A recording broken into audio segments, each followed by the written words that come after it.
Alright, this is my final attempt here at doing this spontaneous reading, so I just felt called to pick up my cards and do a reading for the Jewish holiday Simchat Torah.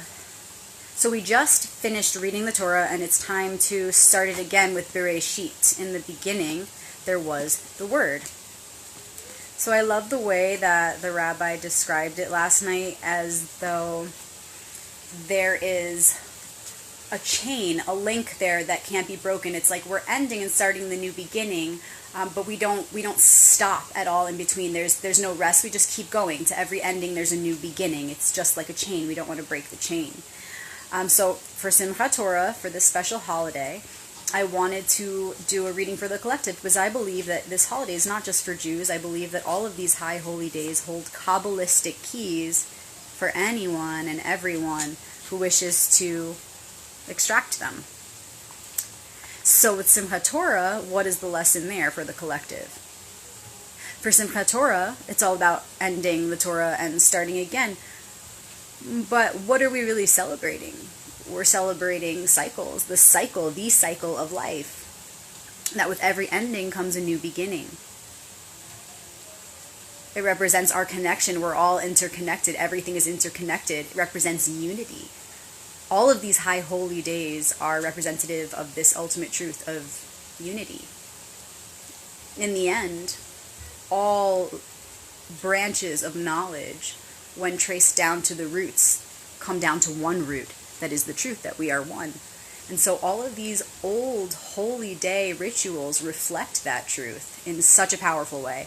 It's less convoluted, it's more direct ritual to honor these, spiritual concepts, whereas a lot of modern holidays kind of have strayed away from the original meaning.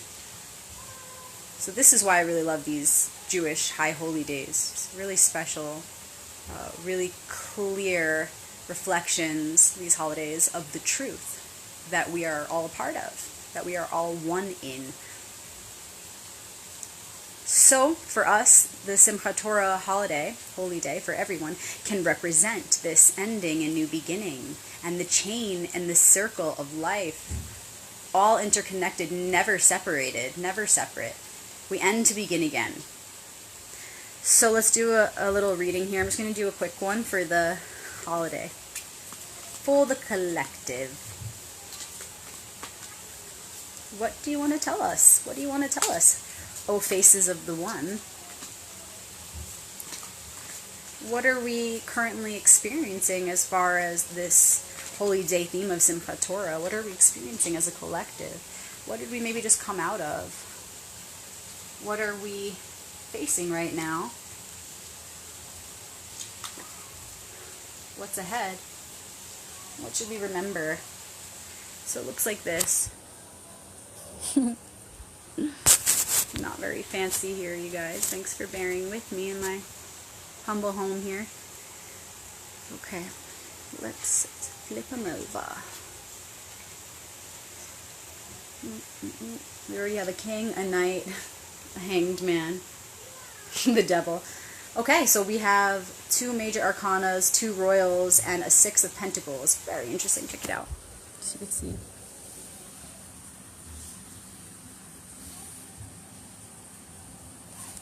Okay, so it looks like right now we're experiencing the King of Swords. It's the King of Swords is swords is the mind, it's air, thought, and kings are the mature aspect of this suit of air, mind, thought. So right now, if we as a collective are the King of Swords, it looks like we are very much in a position of speaking our truth, of standing firm with our boundaries, and again, what our truth is, what we feel and what we believe our truth is.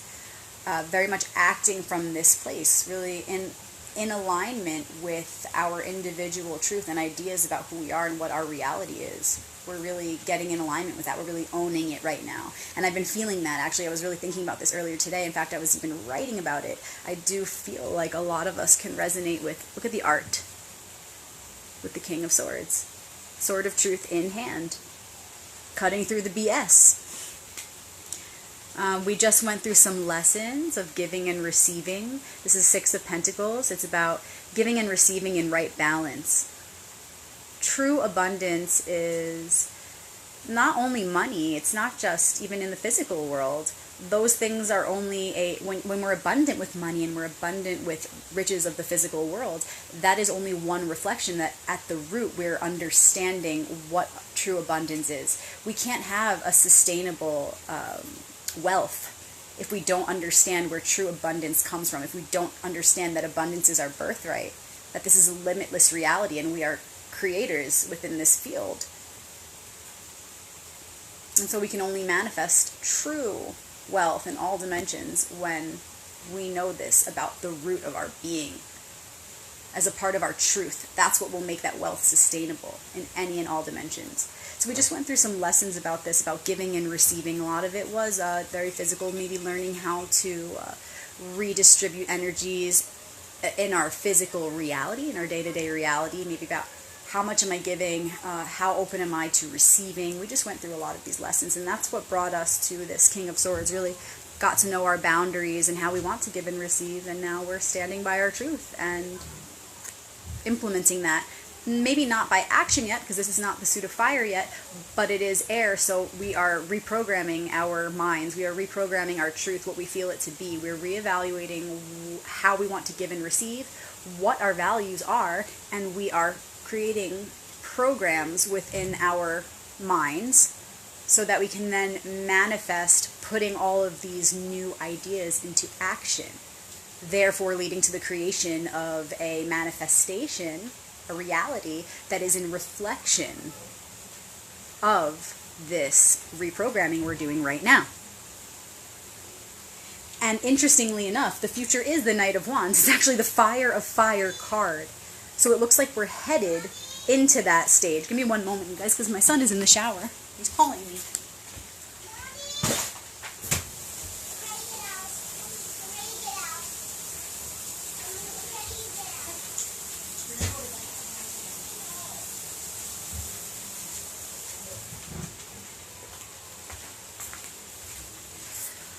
Real life, you guys, mom life. Okay, so the Knight of Wands, Fire of Fire, right? So we're moving ahead into that Knight of Wands. It looks like we're going to be taking action, like I said, upon all of these new programs that we're setting up right now. So it's not time to act, but it is a time to acknowledge that what we've been doing here, and what we're going to be complete with soon, is the part in between where we reprogram the way that we think, the way that we act in our reality in order to all of those lessons that we just went through about reevaluating what is important to us in order to align ourselves and our being and our thoughts and our actions with those new values, that new value system. We need to reprogram that, and then we can act on it. So right now we're just aligning with our truth, our newly developed value system. And it looks like a bridge, a challenge that we're experiencing right now, a challenge which will also be the gift of a bridge to get us to that future of action. And the Knight of Wands is the Hanged Man. This is really powerful. It tells me that right now we're going through lessons of being patient, seeing things from a new perspective, and being illuminated by that. It's like asanas in yoga. When we're upside down, we're doing inversions, we see reality upside down. So it's literally a new perspective. Therefore, it leads us to be able to see things in a new way, leading to illumination. Because when we learn, we grow. With knowledge, we expand, we shine. Illumination comes from new perspective, openness, expansion. So we're going through this right now to be able to move ahead to that Knight of Wands and take action upon this newly developed value system. We're going to need to see things from a new perspective, of course. Like, it's not going to look how it was before. Your future and your visions of the future, therefore, should be in alignment with a whole new you. It should feel very new. It shouldn't feel like anything in the past, because that's not going to lead to that illumination. You can't solve a problem from the same consciousness that created it. Not that I'm saying anything is a problem, because everything in divine order, of course. And finally, the Devil. Keep in mind as we move ahead that this is very clear. Whatever our newly developed value systems are, they should have been developed upon a foundation of purity, of awareness of the unity that we are part of, awareness of the oneness consciousness of the universal mind. If your new value system isn't built upon this, it's not going to be a sustainable system for you to build upon. So, and for those who did develop that new value system upon these virtues and these righteous beliefs in service of the one, then good job. That is a sustainable foundation. That was the goal, and good job. You did it. We did it. We did it.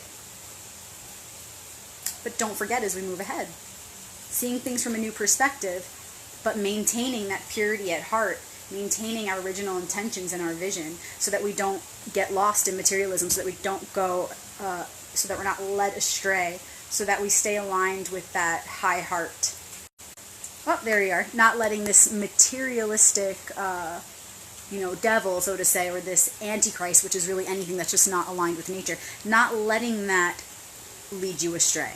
Okay, we're going to stay on the path, really remembering our purity of intention, that this is the only way to sustainably move forward and to actually see things from a new perspective and to actually begin to take action.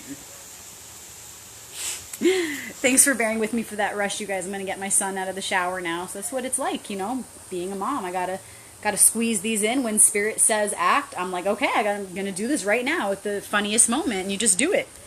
But I really enjoyed that, and I'm going to play it back and review it and myself, and I'm going to write a little bit about it for you guys later.